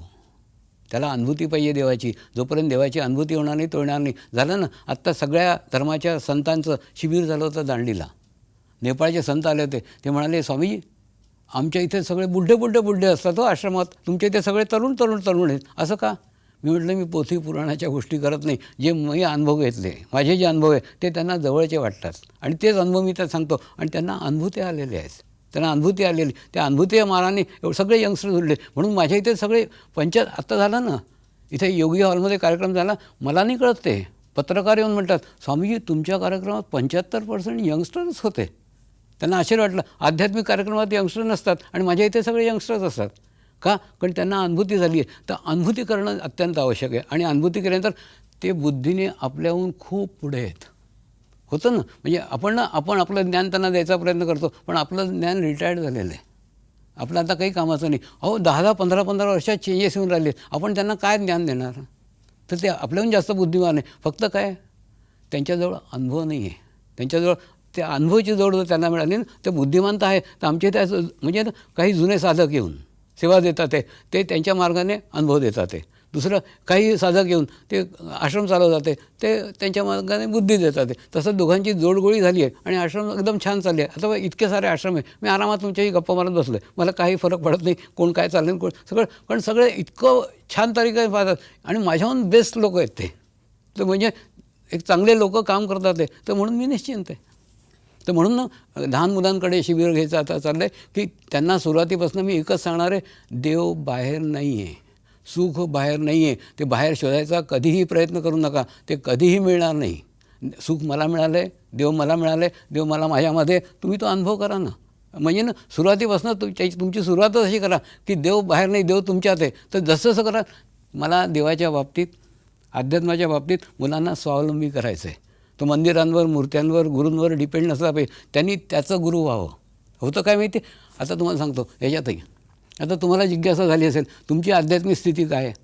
हे बघा, सगळ्यात खालची स्थिती म्हणजे तुम्ही 50 देवांची पूजा करता. ही तुमची आध्यात्मिक स्थिती सगळ्यात खालची पातळी. म्हणजे तुमचा विश्वास एकाही देवावर नाही, 50 ठिकाणी करता. त्याच्यानंतर त्याच्यावरची स्थिती एका देवावर करता, एका देवावर मानता, ही थोडी आणखीन वरची स्थिती. त्याच्याहून वरची स्थिती कोणत्या तरी समाधीस्थ गुरुला मानतात, ही त्याच्याहून वरची स्थितीवर. मी का म्हणतो, समाधीस्थ गुरु ती जागा आहे जिथून ते जिवंत गुरुपर्यंत पोचवतात. झालं ना. एकदा मी कॅनडाला चाललो होतो आणि मुंबईच्या एअरपोर्टवर गेलो, तर सिक्युरिटी वगैरे असतं माझ्याबरोबर. तर त्यांनी मला एकदम शेवटच्या कोपऱ्याशी सोडलं. त्या कॅबिनमधनं बसून एकदम विमानातच बसायचं होतं. ते धष्टपुष्ट पोलीस ऑफिसर आला आणि तो माझ्या मागे लागला, स्वामीजी माझ्या डोक्यावर हात ठेवा. म्हटलं, बाबा रे, मला डोक्यावर हात ठेवायचा काही प्रॉब्लेम नाही, तुला सहन होईल की नाही मला तो प्रश्न आहे. नाही, त्यांनी दोन्ही हात पाय दाबले, चबाक दाबायला लागला. आता मरता की आणि करता मी त्याच्या डोक्यावर हात ठेवलं. जसं डोक्यावर हात ठेवलं त्यांनी तिथे साष्टांग दंडवत घातला ड्रेसमध्येच. आणि माझ्या शेजारी पत्रकार बसली होती. ती म्हणे, स्वामी हा काय तुमचा शिष्य? म्हटलं, नाही गं बाई, आत्ताच पाहतो ह्याला, तू पाहतो तर मी पाहतो आहे. आणि नंतर वेड्यासारखा रडायला लागला आणि वेड्यासारखा हसायला लागला. नंतर तिने विचारलं, काय वेड्यासारखे हसताय, काय हसताय? त्यांनी जे उत्तर दिलं ना, ते एकदम मार्मिक आहे. तो म्हणे, 3 दिवस आधी गुरुपौर्णिमा होती मी अक्कलकोटला गेलो होतो. त्यांना सांगितलं, स्वामी तुमच्या कृपेने आयुष्यात सर्व मिळालं, फक्त आत्मसाक्षात्कार करून द्या, आत्मअनुभूती करून द्या. आज या स्वामींनी डोक्यावर हात ठेवला, आत्मसाक्षात्कार झाला. तर सांगायचं तर समाधीस्थ गुरु ते स्थान आहे जिथून जिवंत गुरुपर्यंत पोचवतो. म्हणून मी पुष्कळ वेळा म्हणतो, शिर्डी मोक्ष का द्वार आहे. फक्त कोणाचा पल्लू पकडून तिथे जाऊ नका. तुम्ही ना समूहमध्ये जाता, मग तुमची अवकात नसली तरी जाता. एकटे जा ना, ती तुमची अवकात आहे. शिर्डीला एकटे जा आणि डोकं फोडता ते नारळ फोडतात ना, डोकं फोडा आणि इच्छा करा की मला आत्मसाक्षात्कार द्या, मला आत्मअनुभूती द्या. कारण ते देऊ शकत नाहीत. ते समाधीस्थ आहे. आत्मअनुभूती द्यायला जिवंत गुरुची आवश्यकता आहे. तर मग काय करतील? तुमच्या आयुष्यात जो जिवंत गुरु तो तुमच्या जीवनात येईल. तर सांगायचं तर समाधीस्थ गुरु ती जागा आहे जिथून जिवंत गुरुपर्यंत पोचलं जातं. आणि जिवंत गुरु पण शेवटचं नाही बरं. जिवंत गुरुच्या नंतरही पुढचं आहे, तुम्ही तुमचे गुरु व्हा. हे सगळ्यात लास्ट. तुमचे गुरु झाल्यानंतर तुमचा सगळा शोध संपून जाईल आणि नंतर तुम्हाला कशाचीच आवश्यकता नाही. तुम्ही स्वावलंबी व्हा. माझं लक्ष यायचं आहे, प्रत्येक साधक आपला गुरु व्हावा. बस. स्वामीजी, जेव्हा तुम्ही गुरूंचा उल्लेख करता तेव्हा तुमचे डोळे पाणावतात. पण मग हा गुरु शोधायचा कसा नेमका? या ऑरावरनं शोधायचा? कारण आत्ताची बाहेरची जी सगळी स्थिती आहे ती तुम्हालाही माहिती आहे. आणि त्याचबरोबर जोडीनं विचारायचं म्हणजे एकूण जेव्हा मी तुमच्याकडे बघतोय मगापासून, जेव्हा आपला सगळा इंटरव्ह्यू चालू आहे, तुमचा हा सगळा पेहराव हा साईबाबा समोर आहेत असं वाटावं इतका तो त्यांच्याकडे झुकणारा, मॅच होणारा आहे. त्यांचाही एक प्रभाव आहे तुमच्यावर. हे बघा, दोन गोष्टी सांगतो. पहिली गोष्ट, जर तुम्ही बुद्धिवादी असाल आणि आज तर तुम्ही त्या गुरुचा ओरा चेक करा. हा असा ओरा असतो. तर जर ओरा तुम्हाला चांगला मिळाला तुम्ही त्याला गुरु माना. आणि जर तुम्हाला बुद्धिवादी नाही, तुमच्यामध्ये काही भावना आहेत, तुम्ही शिर्डीला जाऊन तिथे प्रार्थना करा की मला आत्मसाक्षात्कार पाहिजे, मला आत्मअनुभूती पाहिजे. तर ॲटोमॅटिकली तुमच्या जीवनामध्ये जिवंत गुरु येईल. आणि तुम्ही जे शिर्डीच्या साहेबांचं सांगितलं ना, माझ्या आयुष्यामध्ये त्यांचं खूप महत्त्वपूर्ण स्थान आहे. झालं काय, मी नॉर्थ ईस्टमधून आल्यानंतर नागपूरला कार्यक्रम घेत होतो. आणि नागपूरच्या कार्यक्रमामध्ये 2 दिवस झाले असतील, तिसरा दिवस होता. तिसऱ्या दिवशी ते शिर्डीचे साईबाबा माझ्या ध्यानात आले आणि ते म्हणे, हा जो मॅनेजर आलेला आहे ना त्या कार्यक्रमामध्ये, त्याचं सहस्त्र चक्र ओपन करून दे. हे केव्हा होतं? जेव्हा एक मनुष्य 2 वर्ष 3 वर्ष साधना करतो ना, तेव्हा त्याचं आपोआप ते उघडतं. तर मी एकदम अचंबित झालो. मी माझ्या गुरूंशी संपर्क केला की मी त्या साईबाबांना ओळखतही नाही, मी त्यांना बोलवलं नाही, मी काही त्यांना आठवणी, ते माझ्या ध्यानात कशाला आले? तर गुरु म्हणाले, तुझ्या माध्यमातून ते त्यांच्या भक्तांना काही देणं चाहतात आहे.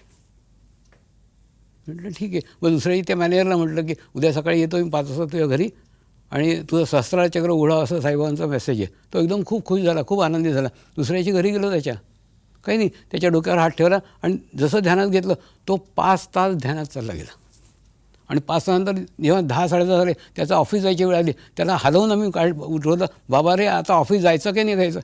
स्वामीजी कसलं ऑफिस आणि कसलं काय, डोळे उघडत नाही माझे, तर कसलं ऑफिस जाऊ? नंतर माझे दोन्ही एकदम पाय धरले, तुमच्या रूपाने मला साईबाबा भेटले. मी म्हटलं, मी साईबाबा नाही आहे. नुसतं त्यांनी मेसेज दिला, तो मेसेंजर म्हणून तुझ्याकडे पोचवला, बाकी मी साईबाबा नाही. अरे एखादा पोस्टमॅन देऊन काही तार देऊन जातो काय, पण त्याच्या पाया धरतो का? तुम्ही नुसतं मेसेंजर, मी काही नाही. त्याच्यानंतर त्या 8 दिवसात शिबिर संपलं आणि शेवटच्या दिवशीचं मी बोलतो ना, तसं मी बोललो की हे काम करणं मला चांगलं वाटतं म्हणून मी हे काम करतो. मी कोणाकडनं काहीही पैसा घेत नाही आणि काहीही पैसा घेणार नाही. मला फक्त चांगलं वाटतं म्हणून करतो. माझी बायको 500 रुपये महिना द्यायची मला, त्या महिन्यात त्याच्यात ते चालायचं. आणि त्याच्यानंतर मग मी ते शिबिर संपलं, घरी गेलो. घरी गेल्यानंतर दुसऱ्या दिवशी सकाळी परत ते साईबाबा माझ्या ध्यानात आले. काय म्हणाल तू काल? मी माझ्या पैशाने येतो, मी माझ्या पैशाने जातो. अरे हे विश्वस्तरचं कार्य आहे. अहंकारचा एक दरवाजा उघडा ठेवला आहे. मी करतोचा भाव आहे. मागू नको कोणाला, पण कोणी दिलं तर त्याला लाव आणि कार्यात लावून कार्याचा विस्तार कर. पटलं नाही ते, कारण कधी इतक्या वर्षात घेतलंच नव्हतं कोणाकडनं. हो हो हो, तू भाकरी खातो तरी गुण्या गोविंदान खातो, मिठाई करतो, तसं कोणी 1 रुपया दिला तरी त्याला कार्यात लाव, 1 लाख दिले तरी कार्यात लाव. मी हो हो म्हटलं, पण ते काही पटलं नाही. त्याच्यानंतर मग पुण्याला एक कार्यक्रम झाला, गीताभवनमध्ये महालाडला झाला. लोकांनी जे पैसे दिले ना ते त्या संस्थांना देऊन टाकले, ज्या संस्थांना केलं. पण जेव्हा मी मुंबईहून निघालं तेव्हा 800 रुपये लोकांनी मला दिले. मी पहिल्यांदा शिर्डीत गेलो, त्यांना म्हटलं 13 तुझको अर्पण. तुम्ही म्हटलं घ्या, घेतले, तुम्हाला दान केले. आणि त्याच्यानंतर तसाच पवित्र, तसाच शुद्ध होऊन घरी गेलो. घरी जाऊन बायकोला सांगितलं, अजून मी नियम मोडलेला नाही आहे. मी कोणाहीकडनं पैसे घेतले नाही. त्यांनी म्हटलं घ्या म्हणून घेतले आणि त्यांना देऊन आणलं आहे. आणि ते म्हणतात आहे की लोकांकडनं पैसे घ्या आणि या कार्याचा विस्तार करा. बायको एकदम सनकली. बायको म्हणाले आपल्याला त्याचा विस्तारही करायचा नाही आणि आपल्याला ते कार्य वाढवायचं नाही, काही करायचं नाही. तुम्ही आपली चुपचाप घरी बसा आणि आपलं काम करा. नंतर मनामध्ये ते टुणटुण चालत होतं. तर 3 महिने आमचं दोघांचं भांडण चाललं होतं. मी म्हणत होतो की ते साईबाबा म्हणतात, ती म्हणे म्हणत असतील आपल्याला नाही करायचं. तो नंतर 3 महिन्यांनी तिने आपली भीती व्यक्त केली. ती म्हणे तुम्ही केलेली साधना सगळी व्यर्थ जाईल जर तुम्ही लोकांकडनं पैसा घेतला तर. मी म्हटलं पण ते साईबाबा म्हणतात ते ना. मग तिला मी पटवलं आपण एक काम करू, 3 महिने साईबाबा म्हणतात तसं लोकांकडनं पैसा घेऊ आणि कार्यात लावू. आणि जर कार्याचा विस्तार झाला साईबाबा खरे, आणि जर नाही झाला पुन्हा तो बंद करू. आणि तू म्हणते ते 500 रुपये दे, त्या 500 रुपयावर मी करीन. 3 महिन्यात तर जगत बदलू केलं. कारण 3 महिन्यात ट्रस्ट स्थापित झाला, पूर्ण जगात त्याचा प्रसार झाला. 3 महिन्यात पूर्ण दुनियाच बदलून गेली. तर सगळं चेंज होऊन गेलं त्याचं. तर म्हणून माझ्या मनात खूप होतं की त्यांच्यासाठी काहीतरी करीन, त्यांच्यासाठी काही करीन. तर तो चान्स मला त्या शिर्डीच्या त्याच्यात मिळाला शिबिरमध्ये. स्वामीजी, थक्क करणारा सगळा हा तुमचा प्रवास आहे. थक्क करणारे अनुभव आहेत आणि अत्यंत म्हणजे सांसारिक आयुष्य जगताना म्हणजे आता तुम्ही हे जेव्हा सांगताय तेव्हा खरं असं वाटतं की म्हणजे त्या माऊली तुम्हाला म्हणतायत की 500 रुपयावर आपण जीवन जगू. आणि असं तुम्ही ही सगळी साधना तुम्ही चालू ठेवलेली आहे. अगदी शेवटच्या टप्प्यावर येतो, तुम्हाला बोलायचं असेल? नाही, मला हे सांगायचं होतं, माझ्या आयुष्यामध्ये 2 आदर्श स्थान आहेत. एक म्हणजे माझे गुरु ज्यांनी मला बीज दिलं ते, आणि एक माझी बायको, ती म्हणजे माळी. म्हणजे बीज किती चांगल्या किस्मतचं असलं ना, जर माळी चांगला नसला त्याचा कधीही वृक्ष होऊ शकत नाही. खरं आहे. तर तिने मला 18 वर्ष पोसलं आहे, माझी मुलं सांभाळली, हे सगळं. तेव्हा कुठे आज वृक्ष उभा राहिला आहे, नाही तर असं नाही. म्हणून मग या दोघांना मी मानतो. बाकी स्वामीजी, अगदी शेवटच्या टप्प्यावर आहे, त्यामुळे सध्या आपण तरुण पिढीबद्दल बोलतो. आत्ताची पिढी जी आहे ही लग्न संस्थेपासून दूर जाते, लग्न संस्थेवर त्यांचा विश्वास नाही आहे. एकीकडे तुम्ही समर्पण विवाहाची एक संकल्पनाही राबवता आहात. गर्भसंस्काराचा एक विषय तुम्ही खूप मोठ्या प्रमाणामध्ये हाताळताय. ही स्थिती जी निर्माण झाली आहे, तुम्हाला काय वाटतंय? ही कशामुळे झाली आहे की लग्न संस्थेवरचा विश्वास उडतोय? अशा वेळेला आपल्याला नेमकं काय कार्य तुम्हाला करायला लागणार आहे असं तुम्हाला वाटतंय? हे माझं कार्य तर खूप मोठं आहे आणि खूप कठीण आहे, आणि ते माझ्या आयुष्यात कितपत होईल ते माहिती नाही. पण मी आपलं त्या मार्गावर चाललो आहे आणि त्या मार्गावर चालतात आहे, हळूहळू होतील. माझ्या आयुष्यातलं एकदम बेस्ट घटना तुम्हाला सांगतो. मी 2 बुद्धिस्ट साधूंच्याबरोबर बर्माहून भारतात येत होतो. जंगलमध्ये होतो, आणि जंगलमध्ये ना तिथे काही बुद्धिस्ट साधू एक साधना करतात. ती साधना म्हणजे एक दगड घेतात, त्या दगडाला रोज 1 छेनी मारतात, आणि 1 छेनी बस एवढंच त्यांचं साधना, 1च छेनी मारतात. असं करता करता ते त्यांच्या आयुष्यात 25 वर्षात 30 वर्षात एक बुद्धाची प्रतिमा निर्माण करतात. आणि ती ओबडधोबड असते, बुद्धासारखी दिसत नाही ती, पण ते कारण ते काही मूर्तिकार थोडी असतात, पण ती त्यांच्या साधनेचा प्रकार आहे. पण त्यांच्या गुफामध्ये खूप व्हायब्रेशन असतात, खूप एनर्जी असते. तर अशी एका गुफेतनं एनर्जी येत होती. तर मी त्यांना म्हटलं बहुतेक तिथे काहीतरी असं आहे, आपण चालू, आपण रात्र तिथे काढू. तिथे गेलं तर असं काही नव्हतं, तिथे गुफाच होती नुसती. नंतर तिथे ना एक अशा मेणबत्त्या तुम्ही घेऊन फिरता की ना, अशा एक जडीबुटी असतात, त्यांना पेटवलं ना की आग लावून ते सगळीकडे तुम्ही पाहू शकता. त्या जडीबुट्या पेटवल्या, तिथे आम्ही राहिलो रात्री. सकाळी ना त्या गुफेतनं आणखीन काही ब्रांचेस गुफा निघत होत्या. तर एका गुफांना खूप प्रकाश येत होता. तर मी म्हटलं मी जातो तिथे. आतमध्ये गेलो तर पाहिलं तर म्हणजे तिथे ना 2 गुरु ध्यान करत बसले होते, यंग होते दोघे. आणि त्याच्यानंतर त्यांची एकदम फ्रिक्वेन्सी वेगळी होती, माझी फ्रिक्वेन्सी वेगळी होती. तर मी म्हटलं मी इथेच राहतो, तुम्ही जा. तर म्हणून या लोकांना जाऊ दिलं, पण मी तिथं राहिलो. तर असं काही दिवस तिथे राहिल्यानंतर त्यांच्या फ्रिक्वेन्सीची जेव्हा माझी फ्रिक्वेन्सी मॅच झाली ना, तेव्हा ते म्हणाले आमचा ओरा 500 किलोमीटरपर्यंत आहे, आणि आमच्या इच्छेच्या बरोबर त्याच्या आतमध्ये कोणी येऊ शकत नाही. तुम्ही आमच्या इच्छेने आलेले आहात. तुम्ही त्यांना नमस्कार केला. म्हटलं तुमची जी काही इच्छा असेल ती सहजा प्रस्तुत करतो, तुम्ही आज्ञा द्या. तेव्हा आमचे गुरु जन्म घेण्याचे इच्छुक आहेत, आणि त्यांच्यासाठी चांगले आईबाप मिळत नाही, म्हणून तुम्ही समाजात जा आणि आईबापांचा निर्माण करा. एक चांगले आईबाप निर्माण झाले ना, त्याच्यानंतर ते येतील. तर केवढं मोठं मिशन आहे. एखाद्या मुलीला, एखाद्या मुलाला तयार करायचं, आणि त्याची एवढी आध्यात्मिक स्थिती करायची की तो त्यांना आमंत्रित करू शको. आता आमच्या इथे ना आम्ही म्हणतो ना, हे 2 प्रकार आहे, एक अतिथी आणि एक आमंत्रित. 2 प्रकारची मुलं आहेत. नुसतं काही नाही, नवरा बायको जवळ आले आणि मूल झालं ते नुसतं अतिथी, ते काही ते बोलवलं नव्हतं, त्यांची काही इच्छा नव्हती ते यावे म्हणून. आणि आमंत्रित म्हणजे तुम्ही 6 महिने आध्यात्मिक स्थिती आपली चांगली करा. चांगली केल्यानंतर मग तुम्ही इच्छा करा की गुरुनी माझ्या पोटी जन्म घ्यावा, आणि तुम्ही आमंत्रित करा त्यांना. ते आमंत्रित मुलं येतात ना, आली आहेत. समाजात आली आहेत, काही प्रतिशत मी त्याच्यात सफलही झालो आहे, पण तीच इतकी लहान आहे की त्यांनाच प्रोटेक्शन द्यावं लागतं आता. तर होतं ना, पण भारताचं भविष्य खूप चांगलं आहे. एक जरी आला तरी पूर्ण राज्याची तो सीमा बदलून देऊ शकतो. तर इतके चांगले चांगले विचार होऊन राहिले आणि त्याच्यासाठी काही साधक प्रयत्न करतात आहेत ना. प्रयत्नशील आहेत, चांगली स्थिती बनवतात, स्थिती बनवल्याशिवाय चान्स घेत नाही, म्हणजे खूप व्यवस्थित तरीकेने चाललं आहे आणि होतं ना. आता तुम्ही विचारा, तुम्ही काय करता? तर मी काय करतो माहिती आहे, आत्ता माझे 2-3 उद्योग खूप जवळचं चालले. एक तर टी व्ही सिरियल माझ्यावर बनतं आहे, ते टी व्ही सिरियल बनतं आहे, मी जिवंत आहे म्हणून मी बनत असताना मला जसं हवं तसं त्यात मी चेंजेस करून देतो. हे पण नंतर मी गेल्यानंतर ते टी व्ही सिरियलमध्ये म्हणतात की आम्हाला ना पाणी टाकणं खूप सोपं आहे, आम्ही ढवळून खूप घालतो, तुमचं पाणी काढावं लागतं आहे, ते आमच्याच्याने होत नाही, तुमचं एवढं मोठं पार्ट आहे त्याला लहान करणंच होत नाही. तर ती त्यांचा विषय झाला, एक तो झाला आहे. दुसरं ओरा बुक मी लिहितो आहे, एक ओराशास्त्र म्हणून पुस्तक लिहितं आहे. जसं तुम्ही आत्ता एखाद्या मशीनवर गेला ना आणि तुम्ही तुमची चक्रांची स्थिती काढली, तिने सांगितलं तुमचं मूलाधार चक्र, स्वाधिष्ठान चक्र, नाभी चक्र खराब आहे असं त्यांनी सांगितलं त्या मशीननी. हां, पण तुम्हाला काय माहिती कोणत्या चक्रापासून दोन्ही चक्र खराब झाली आहेत? हां, ते तुम्हाला नाही कळणार, ती मशीन नाही सांगणार, मी ते सांगेन. तर हां, तर ते ओराशास्त्र युक्त जसं भृगुसंहिता म्हणून होतं की नाही, त्या भृगुसंहितामध्ये तुम्ही तुमची जन्मकुंडली पाहिजे आणि नंतर मग एक्झॅक्ट खाली लिहिलं असेल 13 नंबर पेज, मग ते 13 नंबर पेज काढाल तर तुम्ही मागच्या जन्मी काय होतं ते त्याच्यात असतं. अगदी तसंच एक ओराशास्त्र म्हणून निर्माण करतो आहे. त्याच्यामध्ये काय, त्या 3चं तुम्ही कॉम्बिनेशन पाहायचं आणि त्या कॉम्बिनेशनमध्ये मग त्यात कळेल की मूलचक्र कोणचं होतं. म्हणजे एक चक्र असतं, त्या चक्रांनी दोन्ही चक्र खराब झाली असतात, पण ते 16 कोटी त्याचे कॉम्बिनेशन्स आहेत. हां, तर ते DRD वगैरे सगळे लोक ते त्यांचे मोठे कोणते सुपर कम्प्युटर करून करतात ते म्हणजे सगळं माझ्या हातात नाही. ते जेव्हा करून देतील तेव्हा त्याच्यानंतर मी त्याचं मग सोल्युशन काढून देईन एक की या 3 चक्राचं कॉम्बिनेशन झालं तर हा एक चक्र, हे 3 असं चाललं आहे. त्याच्यावर एक काम चाललं आहे आणि या टी व्ही सिरियलवर चाललं आहे. असं म्हणजे माझे उद्योग चालू असतात. स्वामीजी, अगदी शेवटचा प्रश्न नाहीच आहे तो. आपल्या साम टी व्हीचे जे काही सगळे प्रेक्षक आहेत, तुम्ही काय मार्गदर्शन कराल, काय सांगाल त्यांना? कारण आज काहीतरी हवं आहे, आम्ही नामस्मरण करायचं आहे, ध्यानही करायचं आहे, चांगल्या मार्गावर आम्हाला चालायचं आहे, तुमचं मार्गदर्शन पाहिजे. माझं म्हणणं एकच आहे की देव बाहेर नाही, देव तुमच्यामध्येच आहे. फक्त ते तुम्हाला जोपर्यंत साक्षात देव मिळत नाही ना, तोपर्यंत अंतर्मुखी देव होऊ शकत नाही. आणि गुरु आणि देवमध्ये काहीही अंतर नाही. गुरु भेटल्यानंतर तुम्हाला देव भेटल्याचं समाधान मिळेल आणि नंतर तुम्ही अंतर्मुखी व्हाल, पण तो अंतर्मुखी झालेला असतो. गुरु म्हणजे एक आरसा आहे, तो आरसा जोपर्यंत दिसत नाही ना तोपर्यंत तुम्हाला तुमचं तोंड दिसणार नाही. तसं देव तुमच्याचमध्ये आहे, पण जोपर्यंत तुम्ही अंतर्मुखी होणार नाही तोपर्यंत तुम्हाला देव भेटणार नाही. आणि अंतर्मुखी करणारा कोणी पाहिजे ना, जो अंतर्मुखी, त्याला भेटूनच तुम्ही अंतर्मुखी होऊ शकता. तर गुरु भेटल्याशिवाय देव मिळणं कठीण आहे, हा माझा अनुभव आहे. गुरु भेटल्याशिवाय देव भेटणं कठीण आहे, पण सगळ्यात महत्त्वाचं म्हणजे स्वामीजींबरोबर गप्पा मारताना, स्वामीजींशी बोलताना एकच गोष्ट ही प्रामुख्याने जी आपल्या समोर आलेली आहे ती म्हणजे देव देवळात नाही आहे.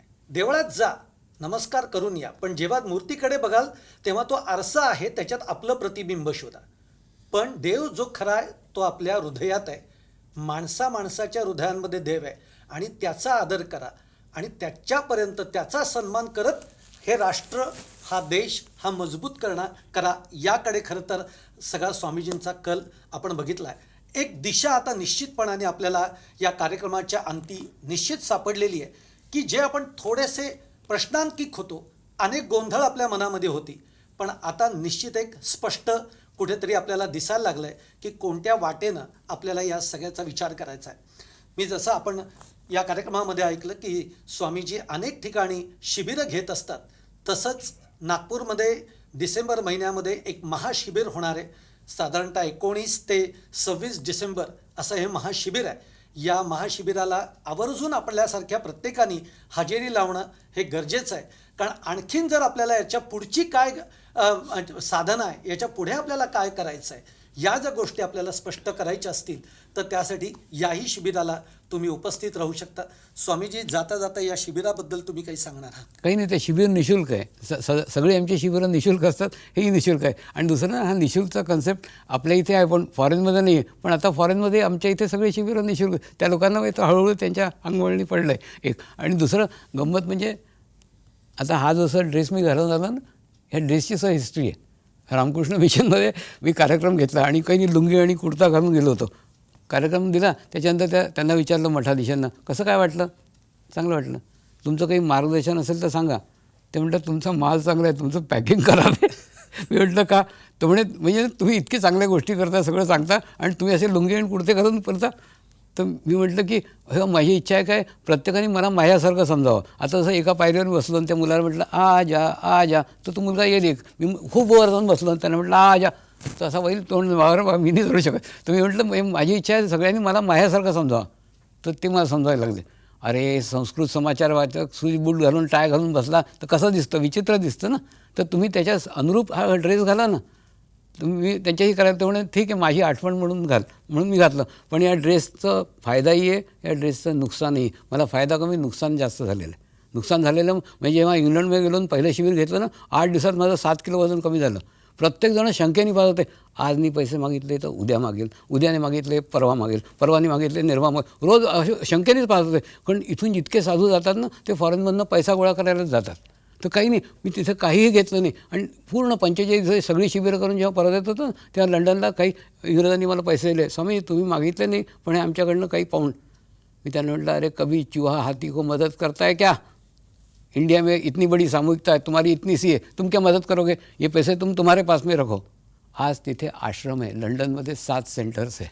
तर सांगायचं तर तिथलाच पैसा तिथेच ठेवला आणि तिथे वृद्धिगत केलं, तिथे वाढवलं. तर म्हणजे या ड्रेसमध्ये फायदाही आहे, नुकसानही. लोकं समजतात की काहीतरी मागायला आलेलं आहे आणि काही पण आता हळूहळू त्यांच्या अंगवळणी कळलं की काही नाही. एक आपल्या आयुष्यामध्ये एक सुवर्ण योग आहे. स्वामीजींचं सानिध्य आपल्याला लाभलेलं आहे. तेव्हा एक 5 मिनिटाचं ध्यान आपण स्वामीजींच्या सानिध्यामध्ये करूयात.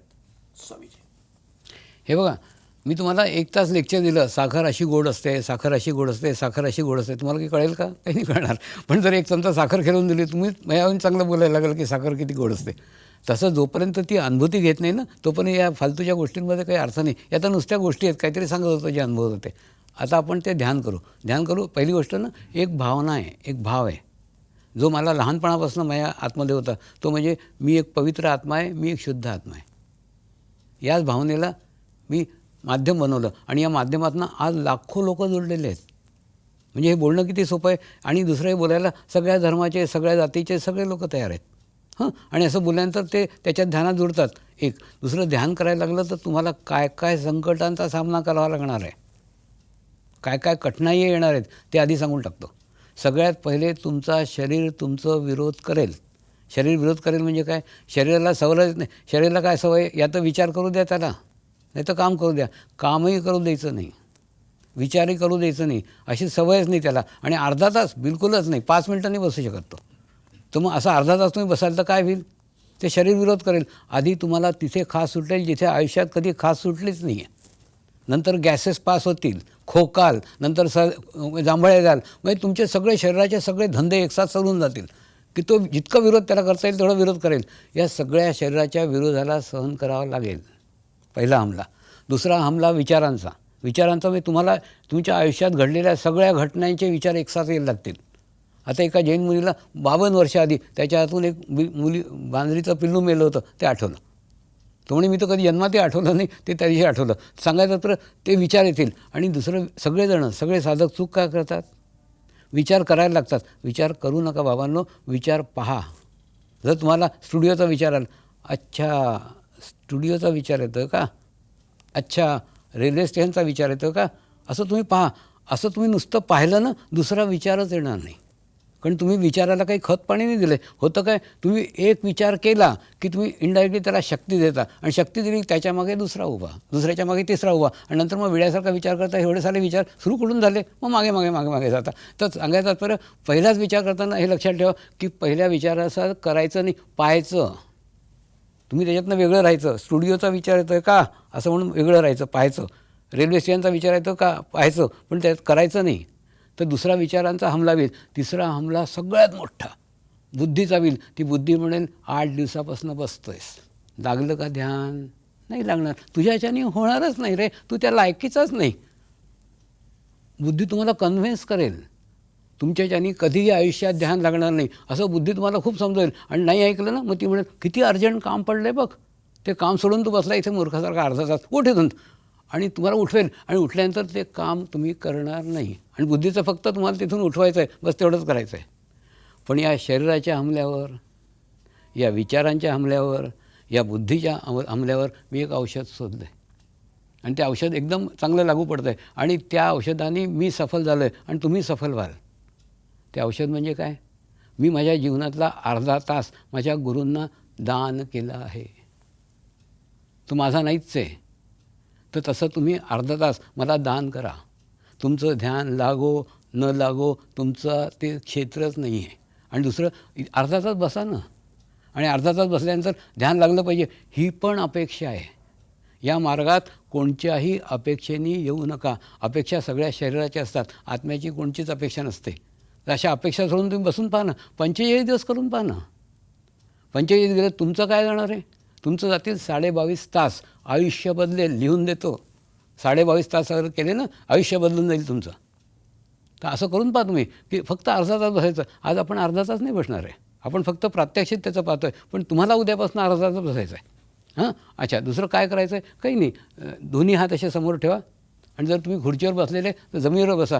तुमचं मूलाधार चक्र जमिनीला स्पर्श झाला पाहिजे. जमिनीमध्ये गुरुत्वाकर्षण शक्ती आहे, ते तुमचं टेन्शन, तुमचे विचार सगळं करून तुम्हाला बॅलन्स करते, तुम्हाला संतुलित करते. नंतर हा आपला जो राईट आहे ना, तो आपल्या इथे ताळू भागावर ठेवला, जसं मी ठेवला आहे. आपला स्वभाव आहे, आपण जिथे हात ठेवतो ना तिथेच आपलं चित्त चाललं जातं. हलकासा दबाव द्या तिथे, हलका दबाव देऊन 3 वेळा तिथे क्लॉकवाईज फिरवा. चित्त ताळूभागावर ठेवून हळूहळू हात खाली घ्या.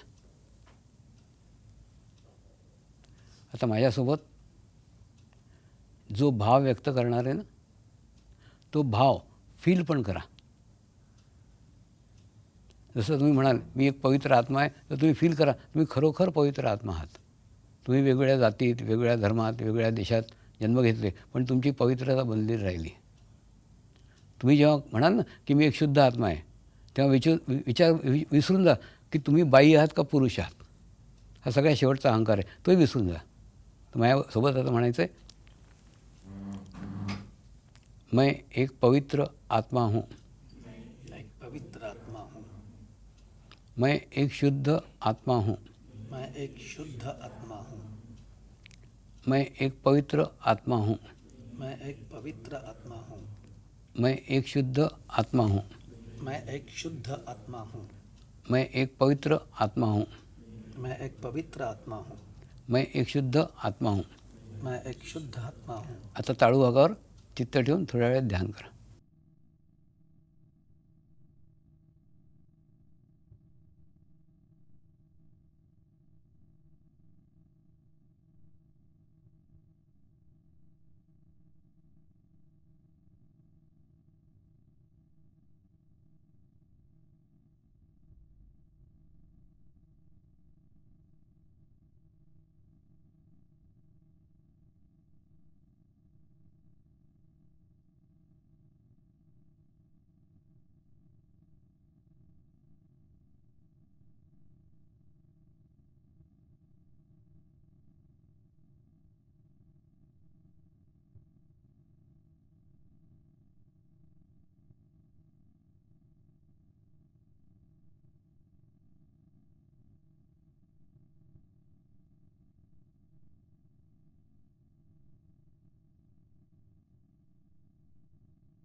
नमस्कार.